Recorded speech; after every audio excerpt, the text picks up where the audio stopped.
ប៉ុនចង់និយាយទៅកាន់ប្តីថាបើសិនជាបងស្រឡាញ់ប្រពន្ធស្រឡាញ់កូនស្រឡាញ់គ្រួសារមួយនឹងប្រពន្ធចង់សនំពរទៅថាបងអាចកាត់ផ្ដាច់តំណែងជាមួយសង្សារចាស់បងឈប់រាប់អានគ្នាហើយបើសិនជាមានការងារដែលត្រូវជួបជាមួយនឹងសង្សារចាស់បងអាចជៀសបានអត់អូនទទួលស្គាល់ថា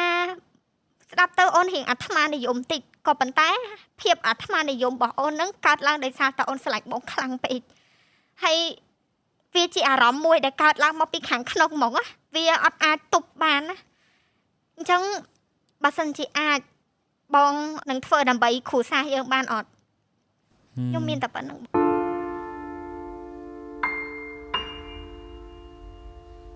បើបងតាមបងស្ដាប់សាច់រឿងឯងពីដើមដល់ចប់មក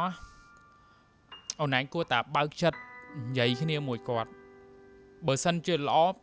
បើកតុកមូលមួយនិយាយ3នាក់ហ្នឹងហ្មងថាអូនឯងពិតជាប្រច័ណ្ឌប្តីជាមួយនឹងសង្សារចាស់គាត់ខ្លាំងដល់ថ្នាក់អត់អាចទទួលយកបានអូនឯងពីបងណាបងរីកមិនអញ្ចឹងតែបងអត់ដឹងថាអូនហ៊ានធ្វើអត់ខ្ញុំអត់មានភាពក្លាហានទេបងខ្ញុំពិបាកបានខ្ញុំមកបន្ធូរអារម្មណ៍នៅកម្មវិធីហ្នឹងណាខ្ញុំអត់មានភាពក្លាហានមែនតើខ្ញុំខ្លាចនៅពេលដែលខ្ញុំនិយាយប្រាប់ប្តីរបស់ខ្ញុំហើយគាត់ទៅជាឆ្លោះគ្នាទៅជាមានរឿងធំជាងហ្នឹងហើយអីដែលខ្ញុំខ្លាចបំផុតហ្នឹងគឺខ្លាចគាត់គិតថាខ្ញុំហ្នឹងអាត្មានិយមពេកហើយគាត់លែងដៃខ្ញុំបែកគ្នាជាមួយខ្ញុំຕົកខ្ញុំឲ្យនៅមួយកូនមួយអីហើយគាត់ត្រឡប់ទៅរកសង្សារចាស់របស់គាត់វិញហ្នឹងខ្ញុំឈួតហ្មងបងខ្ញុំអូយខ្ញុំពិបាកមែនតើខ្ញុំនិយាយខ្ញុំចង់តែយំទេបងខ្ញុំអត់ចង់បានរូបភាពហ្នឹងហើយខ្ញុំខ្លាចមែនតើបងខ្លាចរូបភាពហ្នឹងខ្លាចរូបភាពហ្នឹង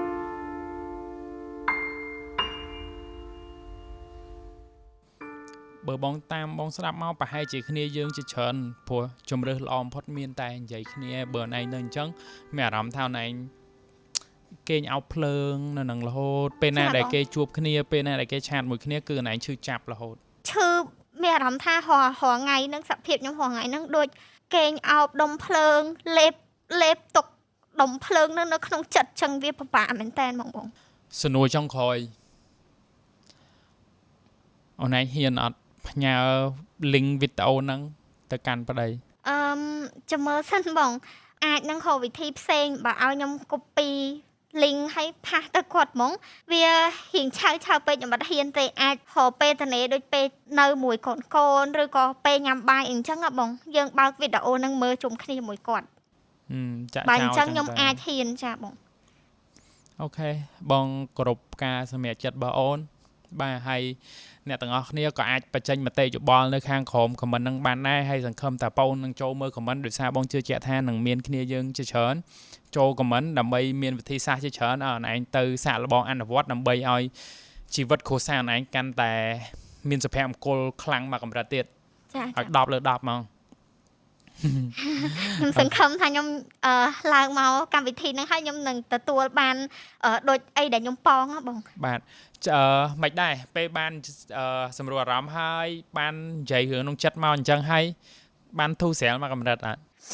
ពេលដែលខ្ញុំបាននិយាយរឿងហ្នឹងចេញមកក្រៅហើយខ្ញុំនិយាយអារម្មណ៍ពិតមកបងខ្ញុំធូរមែនតែនព្រោះដោយសារតាំងពីដើមមកខ្ញុំអត់ធ្លាប់និយាយចេញក្រៅទេបងហើយទោះបីជាខ្ញុំនិយាយហើយទៅដល់ផ្ទះវិញទទួលបានលទ្ធផលដែល